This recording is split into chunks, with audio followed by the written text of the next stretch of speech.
पुण्यात्माओं, परमात्मा को पाने में ये जो हमारी रीति रिवाज हैं ये भी बाधक हैं। परमेश्वर ने कहा है कि मन कर धीर बांध ले रे बौरे और छोड़ दे न पछलों की रीत। अब जैसे कल या आज जैसे भी राखी का त्योहार था, रक्षाबंधन का त्योहार था, इस रक्षाबंधन की क्या आवश्यकता है, क्यों इसको हम मना रहे हैं?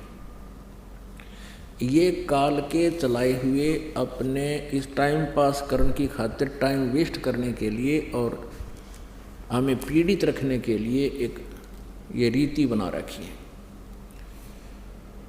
पुण्यात्माओं, इस ज्ञान से परिचित होने के बाद हमारी आंखें खुल जाती हैं और जो समझदार बच्चे हैं वो इस बात को स्वीकार कर लेते हैं कि संत जो कहते हैं परमेश्वर का आदेश होता है, तो फिर वो स्वीकार कर लेते हैं, फिर वो समाज की नहीं मानते हैं। एक बहन ने बताया कि जी उपदेश लेने से पहले मैं राखी बांधने के लिए अपने भाई के वहाँ घर गई।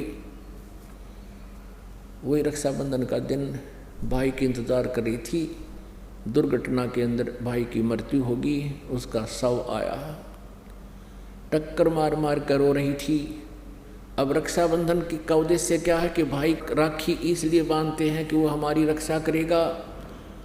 और भाई की रक्षा कौन करेगा? हमारा रक्षक कहते हैं, जो रक्षक है उसको हम भूल चुके हैं। हम सब का रक्षक कबीर साहब है। कबीर परमेश्वर पूर्ण ब्रह्म परम अक्षर ब्रह्म।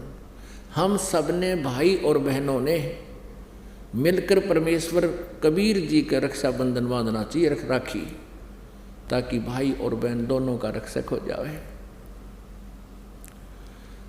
कबीर साहब को रक्षाबंधन कैसे बंधेगा? हम उसकी शरण में आ जाएंगे और जो जाकी शरणा बसे ताको ताकी लाज, जल सो ही मछली चढ़ जा बह जाते गजराज।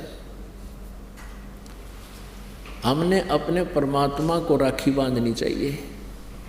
और दूसरा एक और दुख पैदा करती है ये रक्षाबंधन का दिन, जिन बहनों का भाई नहीं, अब वो रोती हैं पिछले कमरों में बैठ कर अकेली, भाई हमारा भाई को नहीं, हम किसके राखी बांधेंगे? कोई चाचा के, कोई ताऊ के, कोई मामा के भाइयों की मुंह की तरफ ताकेंगे हैं।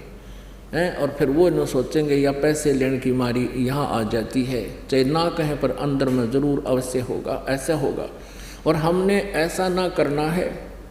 हमने अपने ऊपर कर्जा नहीं चढ़ाना किसी का। तो इसलिए हमने रक्षाबंधन का त्यौहार कैसे मनाना है? परमात्मा का नाम ले लेना है। और फिर ये 10वां दिन यहाँ त्यौहार होता है, सत्संग होता है, इसमें आकर के हमने इस परमात्मा के ज्ञान को सुनना है। तो ये इस तरह की जो रीति रिवाजें हैं ये हमें पीड़ित करने के लिए है, हमारे को एक दूसरे से दूर करने वाली है। अब रिवाजें बन गई हैं कि बहन राखी बांधना आवेगी, उसको कुछ देना पड़ेगा, एक मजबूरी सी बन गई। तो ये भी हमारे नाते में दरार पैदा करती है। तो पुण्यात्माओं, जिन्होंने परमात्मा पाना है तो परमेश्वर के विधान को अपनाना ही पड़ेगा।